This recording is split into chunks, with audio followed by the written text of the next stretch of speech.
For today's video, kabomba! Nandito tayo sa gawing Lasatin Boulevard ng City of San Fernando, no? Pupunta po tayo ng Guagua Betes. Yun nga, galing tayo ng De Rosario, URC, no? Dumaan tayo sa St. Jude. Ito yung medyo mabilis na rota natin, no?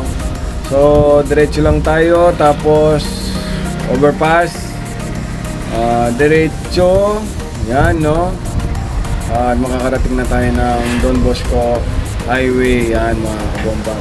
So pansin lang natin sa lugar na to, no? Ang dami ng mga pwestong nakabukas. Shoutout sa inyo. At ako'y maghahanap buhay muna. Ang gagawin natin,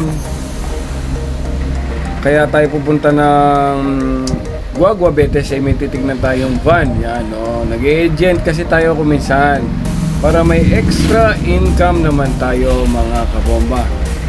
So itong ginadaanan ko dati, yan, mga talahiban lang yan. Ngayon may mga pwesto na at gasolinahan yan. Masaya na yung lugar na to ngayon at hindi na ganong delikado. So I mean dito may mga ilaw na, yan, no? Ang daming karinderya, ano pa ba, mekaniko, yan, no? So ito'y nade-develop na, no? So banti lang tayo at mga ilang minuto lang andyan na tayo sa pupuntahan natin, no? Dadaanan din natin dito yung paralan ng Dabsu, yan. So itong dinadaanan natin to mga idol, magiging familiar kayo, may daanan to papunta ng Guagua Bayan. So unang dadaanan mo yung Guagua Betes, yan, no? At may daanan din to, control palabas ng highway, meron din yan. So andito na tayo sa tulay, ayan, no? Hindi lang ako sure kung anong sakop nito, Kabalansyan ba, ayan. Ayan, ito yung tulay na sinasabi natin, no? So ang ganda ng tanawin at maaga pa, kaya walang gaanong sasakyan dito mga kabomba. So lapit na tayo sa ating pupuntahan at may dadaanan din tayo ditong kalsada na ginagawa. Ito yung palabas ng highway, ayan. So malapit na tayo niyan at makikita na natin yung van na sinasabi nilang binibenta, no? Dito na tayo sa Dabsu. Alright, ito yung Bacolor Public Market at sa kabila yung Pure Gold. Alright. So banti lang tayo. Dadaanan din natin dito yung munisipyo, yan. So yung mga ibang nanonood sa atin, kabisado na yung lugar na to. Pero yung iba naman ay hindi. Kaya pinapakita ko yung dinadaanan natin para magka-idea yung ibang mga nanonood sa atin kung sila'y magagawi dito sa Pampanga. Tama? So mga 10 minuto andyan na tayo sa ating pupuntahan. Pero bago ang lahat, may dadaanan tayong ginagawang kalsada rito. Awareness sa mga biyaherong katulad natin na nga may ginagawa pong kalsada rito. Yan. So pinapaganda po nila yung kalsada nila. Tama nga naman yan. So sa oras na to, sa ngayon, wala pong traffic.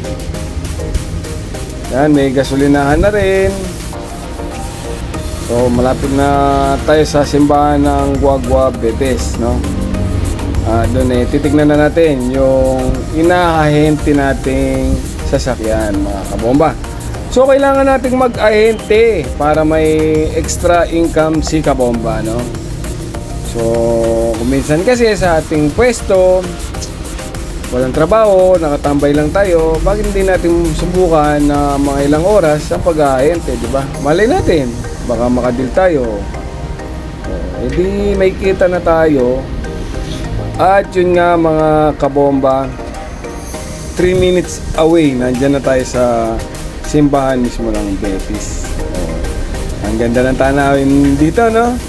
Dalawang tulay na ating dadaanan. Pero itong tulay na to at yung isang dinaanan natin noong 1994, ito yung dinaanan ng Pinatubo de na Lahar, no? Ito yung mga mahirap trahedya na nangyari sa buhay natin noong 1994, no? Pero tayo, laki ng San Fernando, naabutan din yung lugar natin na malaking tubig. So ngayon tignan mo naman, nakabangon na yung lugar at masaya na. Yun nga, makikita na mo naman ngayon kung gaano kasigla ang lugar ng Guagua Betes, no? So andito na tayo sa ating pupuntahan. Dito na yung eskwelahan. Yan. At mga ilang minuto, andyan na tayo sa simbahan ng Betis. Yan, no? So shoutout sa mga magbibiyahe, viewers, subscribers, followers ni Sir Javier TV. Ride safe sa atin at magandang araw, ingat sa biyahe at habaan ng ating pasensya. So kung di man tayo nagkasagyan, nagkatamaan, okay lang, pagpasensya natin ang isa't isa. So tayong lahat ay nagbabiyahe at gusto natin na makarating tayo sa ating kanya-kanyang pinupuntahan na ligtas, mga idol kabomba. So hanggang sa muli, andito na ako sa aking destinasyon. Bye-bye mga kabomba.